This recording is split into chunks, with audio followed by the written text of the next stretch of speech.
Yes, Sivagiri മഠത്തിന്റെ ഭാഗത്ത് നിന്ന് SNDPക്ക് നേരെയും വലിയ വിമർശനം ആണ് ഉയരുന്നത്. അതോടൊപ്പം തന്നെ വെള്ളാപ്പള്ളി നടേശനും വിമർശനം ഉണ്ടാകുന്നു. കോടതി വിധി, അതായത് SNDP യോഗം ജനറൽ സെക്രട്ടറി സ്ഥാനത്ത് നിന്ന് വെള്ളാപ്പള്ളി നടേശനെ നീക്കിയ കോടതി നടപടി ആശ്വാസകരം എന്നാണ് സ്വാമി സച്ചിദാനന്ദ വാർത്താ സമ്മേളനത്തിൽ വ്യക്തമാക്കുകയും ചെയ്തത്. ശ്രീനാരായണീയ ആദർശങ്ങളുമായി ബന്ധപ്പെട്ട പ്രവർത്തനങ്ങളുമായി മുന്നോട്ട് പോകാൻ SNDPക്ക് സാധിക്കുന്നില്ല എന്ന വിമർശനം കൂടിയാണ് ഉന്നയിച്ചത്.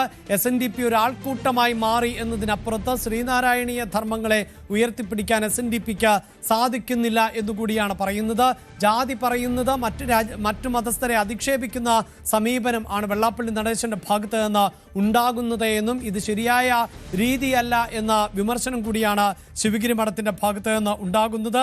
രണ്ട് വിഷയങ്ങളിൽ ആണ് ശിവഗിരി മഠം ഇപ്പോൾ കൃത്യമായ പ്രതികരണം നടത്തുകയും വിമർശനം ഉന്നയിക്കുകയും ചെയ്യുന്നത്. ഒന്ന്, തെരഞ്ഞെടുപ്പിൽ മുന്നണികൾ സമുദായത്തെ പരിഗണിക്കുന്നില്ല എന്ന അതിരൂക്ഷമായ വിമർശനം ഉന്നയിക്കുന്നു. മറ്റൊന്ന്, SNDPയുടെ പ്രവർത്തനങ്ങളെ സംബന്ധിച്ച വിമർശനം ആണ്. വാർത്താ സമ്മേളനത്തിലാണ് ഇക്കാര്യം വ്യക്തമാക്കിയിട്ടുള്ളത്. അതേസമയം കൃത്യമായ പരിഗണന തെരഞ്ഞെടുപ്പിൽ നൽകണമെന്ന് ആവശ്യപ്പെട്ടുകൊണ്ട് കോൺഗ്രസിന് ചില മണ്ഡലങ്ങളുടെ പേര് സഹിതം ഇപ്പോൾ ശിവഗിരി മഠം നൽകിയിട്ടുണ്ട് എന്നതാണ് നമുക്ക് മനസ്സിലാക്കാനും സാധിക്കുന്നത്. നിയമസഭാ തെരഞ്ഞെടുപ്പ് മുന്നിൽ നിൽക്കുന്ന ഘട്ടത്തിൽ ആണ് ഇത്തരത്തിൽ രാഷ്ട്രീയം പറയുകയും അതോടൊപ്പം തന്നെ SNDPയെ വിമർശിക്കുകയും ചെയ്യുന്നത് ശിവഗിരി മഠം എന്നുള്ളതാണ്. VV അരുണാണ് വിശദാംശങ്ങളുമായി ചേരുന്നത്.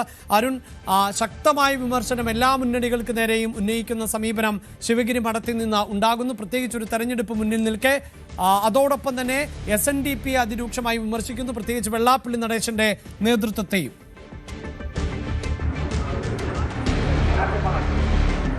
തീർച്ചയായിട്ടും ഏറ്റവും പ്രധാനപ്പെട്ട കാര്യം അതുതന്നെയാണ്. വെള്ളാപ്പള്ളി നടേശനെ മാറ്റിയ ജനറൽ സെക്രട്ടറി സ്ഥാനത്ത് മാറ്റിയ ഹൈക്കോടതി വിധി സ്വാഗതം ചെയ്യുകയാണ് ശിവഗിരി മഠം. ഏറ്റവും അവസാനം അദ്ദേഹം പറഞ്ഞത്, നേരത്തെ SNDPയുടെ പോക്ക് ശരിയല്ലെന്ന് കണ്ടാണ് സുകുമാർ അഴീക്കോടും MK സാനുവിനെയും പോലുള്ള പ്രധാനപ്പെട്ട ആളുകൾ രംഗത്ത് വന്നത്. MK സാനു ഒരു കേസിൽ കക്ഷികേറുകയും ചെയ്തു. മരണശേഷമെങ്കിലും അദ്ദേഹത്തിന്റെ ആത്മാവിന് ശാന്തി കിട്ടിയെന്നാണ് ഏറ്റവും കൂടുതൽ അദ്ദേഹം പറഞ്ഞത്. വെള്ളാപ്പള്ളി നടേശൻ എപ്പോഴും സമുദായത്തിന് വേണ്ടി സംസാരിക്കുന്ന ആളെന്ന് പറയുമ്പോഴും ശ്രീനാരായണ ഗുരു ദർശനം, അത് ശ്രീനാരായണ ഗുരു അതിനുശേഷം ഡോക്ടർ പൽപ്പുവും ഒക്കെ എങ്ങനെയാണോ ഈ SNDP യോഗത്തെ വിഭാവനം ചെയ്ത് ആ രീതിയിലേക്ക് ആയിരുന്നില്ല വെള്ളാപ്പള്ളിയുടെ കാലത്ത് SNDP യോഗം മുന്നോട്ട് പോയത്. ജാതി ചോദിക്കരുത്, പറയരുത്, പ്രചരിപ്പിക്കരുത്, ഇതാണ് ശ്രീനാരായണ ഗുരുദേവൻ പറഞ്ഞത്. എന്നാൽ ജാതി ചോദിക്കും, പറയും, പ്രചരിപ്പിക്കും. നേരത്തെ മുൻ ജനറൽ സെക്രട്ടറിമാരുടെ കാലത്ത് അല്ലെങ്കിൽ മുൻ ഭരണസമിതിയുടെ കാലത്ത് എപ്പോഴും മറ്റ് സമുദായങ്ങളെ വിഷമിപ്പിക്കുന്ന ഒന്നും SNDPയുടെ ഭാഗത്ത് നിന്ന് ഉണ്ടായിട്ടില്ല. ശ്രീനാരായണ ഗുരുവിൻ്റെ ഇങ്ങനെയാണ് അദ്ദേഹം പറഞ്ഞു തുടങ്ങിയത്. കോടതി വിധി ശ്രീനാരായണ ഭക്തർക്ക് ആശ്വാസമുള്ള പ്രഖ്യാപനമാണ്. അടുത്ത കാലത്തായി നേരത്തെ ശ്രീനാരായണ ഗുരുവിലൂടെ നേടിയെടുത്ത പല കാര്യങ്ങളിലും സമുദായം പിന്നാക്കം പോയി. ശ്രീനാരായണ ഗുരുവിൻ്റെ സന്ദേശങ്ങൾ കാലോചിതമായി പരിഷ്കരിക്കണമെന്ന നിർദ്ദേശം പോലും വന്ന ദുരവസ്ഥ ഉണ്ടായിട്ടുണ്ട്. ഇപ്പോൾ ഉണ്ടാകുന്ന മാറ്റം നല്ലതാണ്. ഇനി വരുന്ന ഭരണം നല്ലതായിരിക്കട്ടെ. ജാതി ചോദിക്കരുത്, പറയരുത്, വിചാരിക്കരുത് എന്ന് ഗുരുദേവൻ പറഞ്ഞു. ജാതി ചോദിക്കണം, വിചാരിക്കണമെന്ന വ്യാഖ്യാനങ്ങളാണ് അടുത്ത കാലത്തായി ഉണ്ടായിക്കൊണ്ടിരിക്കുന്നത്. സഹോദരൻ അയ്യപ്പൻ മുതൽ പലരും ആരും ജാതി പറയുകയോ അല്ലെങ്കിൽ അങ്ങനെ മറ്റുള്ള സമുദായങ്ങളെ ആക്ഷേപിക്കുകയോ ചെയ്തിട്ടില്ല. ഈ SNDP യോഗത്തിൻ്റെ നേതാക്കളുടെ കാര്യമാണ് അദ്ദേഹം പറഞ്ഞത്. എന്നാൽ ഇപ്പോൾ അങ്ങനെയല്ല ഉണ്ടാകുന്നത്. മറ്റ് സമുദായങ്ങളെ ആക്ഷേപിക്കുക, വെള്ളാപ്പള്ളി നടേശൻ്റെ ന്യൂനപക്ഷ വിരുദ്ധ പ്രസ്താവനകൾ നമ്മൾ ഈ ഘട്ടത്തിൽ ഓർക്കണം. അത് അദ്ദേഹം ആ രീതിയിൽ പറഞ്ഞില്ല എന്ന് മാത്രമാണ്. പക്ഷേ വളരെ വ്യക്തമാകുന്ന രീതിയിൽ അത്തരം പരാമർശങ്ങൾക്കെതിരെയാണ് ഇപ്പോൾ ശിവഗിരി മഠം അധ്യക്ഷൻ സച്ചിദാനന്ദ ആഞ്ഞടിക്കുന്നത്. എല്ലാ സമുദായങ്ങളെയും സന്തോഷിപ്പിക്കുകയായിരുന്നു നേരത്തെയുള്ള SNDP യോഗത്തിൻ്റെ ഭാരവാഹികൾ, ജനറൽ സെക്രട്ടറിമാർ അടക്കമുള്ളവർ ചേരുന്നത്. പക്ഷേ ഇതല്ല ഇപ്പോൾ ഉണ്ടാകുന്നത്. SNDP യോഗം ഒരു ആൾക്കൂട്ടം മാത്രമായി നിൽക്കുന്നു. പക്ഷേ ശ്രീനാരായണ ഗുരു ദർശനങ്ങൾ പ്രാവർത്തികമാക്കാൻ കാമ്യമായ പ്രവർത്തനങ്ങൾ അടുത്ത കാലത്ത് ഉണ്ടായിട്ടില്ലെന്നാണ് അദ്ദേഹം പറയുന്നത്. അതായത് ശ്രീനാരായണ ഗുരു ദർശനങ്ങൾ നടപ്പാക്കുകയാണ് SNDP യോഗത്തിലൂടെ ഗുരു ഉദ്ദേശിച്ചത്. അതിനുവേണ്ടിയാണ് അദ്ദേഹം SNDP യോഗത്തിന് രൂപം നൽകിയത്. കുമാരനാശാനും ഡോക്ടർ പൽപ്പുവും ഒക്കെ പിന്നീട് പിന്തുടർന്നും സഹോദരൻ അയ്യപ്പനും ഒക്കെ പിന്തുടർന്ന ആ പാതകളാണ്. പക്ഷേ അവിടെ നിന്ന് പൂർണ്ണമായും വ്യതിചരിക്കുന്നു, മറ്റു സമുദായങ്ങളെ അധിക്ഷേപിക്കുന്നു. എന്താണോ ഗുരു പറഞ്ഞത്, ജാതി ചോദിക്കരുത്, സംസാരിക്കരുത് തുടങ്ങിയ കാര്യങ്ങളൊക്കെ പറയരുത് എന്ന വ്യാഖ്യാനങ്ങളൊക്കെ മാറ്റിക്കൊണ്ട് ജാതി ചോദിക്കണമെന്ന നിലപാടിലേക്ക് എത്തുന്നു, മറ്റ് സമുദായങ്ങൾ ആക്ഷേപിക്കുന്നു. അങ്ങനെ വെള്ളാപ്പള്ളി നടേശൻ്റെ കാലത്ത് SNDP യോഗത്തിൽ ശ്രീനാരായണ ധർമ്മപരിപാലന യോഗത്തിൽ നടന്നത് ഗുരു ഉദ്ദേശിക്കാത്ത, ഗുരു പറഞ്ഞതിന് ഘടകവിരുദ്ധമായ കാര്യങ്ങളാണ്. അതുകൊണ്ട് തന്നെ വെള്ളാപ്പള്ളി മാറ്റിയത് ഏറ്റവും ഉചിതമായ നടപടി എന്നാണ് ശിവഗിരി മഠത്തെ നിലപാട്. ഏറ്റവും പ്രധാനപ്പെട്ട ഈ വാർത്താ സമ്മേളനത്തിൽ ഏറ്റവും പ്രധാനപ്പെട്ട കാര്യം അതുതന്നെയാണ്. മറ്റൊന്നുണ്ടായത് ഇതുമായി ബന്ധപ്പെട്ട, അതായത് സ്ഥാനാർത്ഥികളുമായി ബന്ധപ്പെട്ട കാര്യമാണ്. നിരന്തരം ശ്രീനാരായണ സമുദായത്തിൽ, ഈഴവ സമുദായത്തിലെ ആളുകൾ ഇവിടെ തങ്ങൾ അവഗണിക്കപ്പെടുന്നു.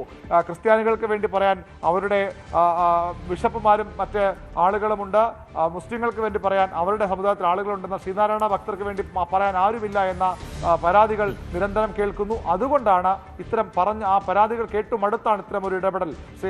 ശിവഗിരി മഠം ഒരു കാലത്തും തെരഞ്ഞെടുപ്പുകൾ ഇടപെടാറില്ല.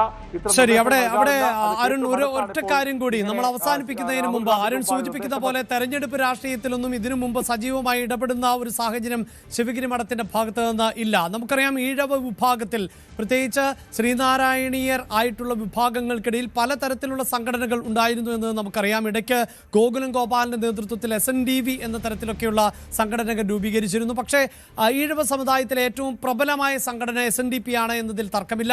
കേരളത്തിലെ ഏറ്റവും വലിയ വോട്ട് ബാങ്ക് എന്ന് പറയുന്നത്, അതായത് ഒരു ജാതി വിഭാഗത്തെ പരിഗണിച്ചാൽ അത് ഈഴവ സമുദായം ആണ് എന്നതിലും തർക്കമില്ല. അവിടെയാണല്ലോ SNDP യോഗം ജനറൽ സെക്രട്ടറി പദത്തിൽ നിന്ന് അടക്കം വെള്ളാപ്പള്ളി നടേശനെ നീക്കിയ പശ്ചാത്തലത്തിൽ SNDPക്ക് ഇപ്പോൾ ഒരു സംഘടനാ സംവിധാനമില്ല. ആ ഒരു ഘട്ടത്തിൽ കൂടിയാണ് ഈ ശിവഗിരി മഠത്തിന്റെ വാർത്താ സമ്മേളനം എന്നതും ഈ നിലപാട് പറച്ചിലെന്നതും എത്രത്തോളം പ്രധാനപ്പെട്ടതാണ്. തീർച്ചയായിട്ടും ഇത് നമുക്ക് പ്രാഥമികമായി നമുക്ക് ഈ വാർത്താ സമ്മേളനത്തിൽ നമ്മൾ ഇവിടെ വന്നതും പ്രതികരണം തേടിയതും കോൺഗ്രസിനോട് 18 സീറ്റുകൾ തങ്ങൾ പറയുന്ന ആളുകൾ നിർത്തണം, അല്ലെങ്കിൽ സമുദായത്തിന് ആളുകൾ നിർത്തണം, വലിയ അവഗണന നേരിടുന്നു എന്ന് പറഞ്ഞുകൊണ്ട് രാഹുൽ ഗാന്ധിക്ക് നൽകിയ ഒരു നിവേദനമാണ്. അത് കോൺഗ്രസിൽ മാത്രം ഒതുക്കുന്നില്ല. CPM പല കാര്യങ്ങളും മഠം പറയുന്നത് ചെയ്യുന്നു, അത് ചെയ്യാൻ ശ്രമിക്കുന്നു.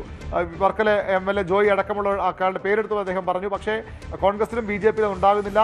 2-3 നേതാക്കൾ മാത്രം ഒതുങ്ങുന്നു BJPയിലെ സമുദായ നേതൃത്വ പ്രാതിനിധ്യം എന്ന് പറഞ്ഞുകൊണ്ട് അദ്ദേഹം കടന്നുപോയത്. ഏറ്റവും പ്രധാനമായി അദ്ദേഹം പറഞ്ഞുപോയത് SNDP യോഗത്തിൻ്റെ കാര്യങ്ങളാണ്. SNDP യോഗം ജനറൽ സെക്രട്ടറിയെ മാറ്റിയതുമായി ബന്ധപ്പെട്ട കാര്യങ്ങളാണ്. എന്താണോ ഗുരു ആഗ്രഹിച്ചത്, എന്താണോ ഗുരു നൽകിയ ദർശനം, അതിൽ നിന്ന് ഘടകവിരുദ്ധമായി എന്താണോ ഈ ശ്രീനാരായണ ധർമ്മപരിപാലന യോഗം സ്ഥാപിക്കുമ്പോൾ ശ്രീനാരായണ ഗുരു ഉദ്ദേശിച്ചത്, ആഗ്രഹിച്ചത്, അദ്ദേഹം ആഹ്വാനം ചെയ്തത്, അതിന് ഘടകവിരുദ്ധമായ കാര്യങ്ങൾ സംഭവിക്കുന്നു SNDP യോഗത്തിൽ എന്ന വളരെ പ്രധാനപ്പെട്ട ഒരു വിമർശനമാണ് അദ്ദേഹം നടത്തിയത്. അതിനാണ് തീർച്ചയായും, അതായത് വലിയ തോതിലുള്ള വിമർശനം. ഇപ്പോഴത്തെ രാഷ്ട്രീയ സാഹചര്യത്തിൽ സച്ചിദാനന്ദയുടെ വാക്കുകൾ വളരെ പ്രധാനപ്പെട്ടതാണ്. പ്രത്യേകിച്ച് ഒരു സമുദായത്തിന്റെ പ്രതിനിധീകരിക്കുന്നു, അതോടൊപ്പം തന്നെ ശിവഗിരി മഠത്തിന്റെ അധിപൻ എന്ന നിലയിൽ കൂടി അദ്ദേഹത്തിന്റെ വാക്കുകൾ വളരെ പ്രധാനപ്പെട്ടതാണ്. അവിടെ കൃത്യമായ രാഷ്ട്രീയം പറഞ്ഞു വെക്കുന്നു ശിവഗിരി മഠം. ഒപ്പം SNDPക്ക് അതിരൂക്ഷമായ വിമർശനവും ഉണ്ടാകുന്നു. SNDP ജാതിയും മതവും പറയുന്നത്, പ്രത്യേകിച്ച് വെള്ളാപ്പള്ളി നടേശൻ ഇത്തരത്തിൽ സംസാരിക്കുന്നത് മറ്റു മതങ്ങളെ വിമർശിക്കുന്നതിന്, അവരെ തള്ളിപ്പറയുന്നതിന് സമാനമാകുന്ന സാഹചര്യം എന്ന അതിശക്തമായ വിമർശനം കൂടിയാണ് ഇപ്പോൾ ശിവഗിരി മഠത്തിന്റെ ഭാഗത്ത് നിന്നും ഉണ്ടാകുന്നത്. തെരഞ്ഞെടുപ്പ് രാഷ്ട്രീയത്തിലേക്ക് വരുമ്പോൾ പലപ്പോഴും മുഖ്യധാര രാഷ്ട്രീയ പാർട്ടികൾ ആവർത്തിക്കുന്ന ഒന്നാണ് രാഷ്ട്രീയത്തിൽ മത സാമുദായിക സംഘടനകൾ ഇടപെടരുത് എന്നുള്ളത്. പക്ഷേ അത്തരം ഇടപെടലുകളുടെ തുടർച്ച എന്ന നിലയിലാണ് നമുക്ക് ശിവഗിരി മഠത്തെയും കാണേണ്ടതായി വരുന്നത്. ഒപ്പം കൂടുതൽ വാർത്തകൾക്ക് News 18 Keralam YouTube channel subscribe ചെയ്യുക.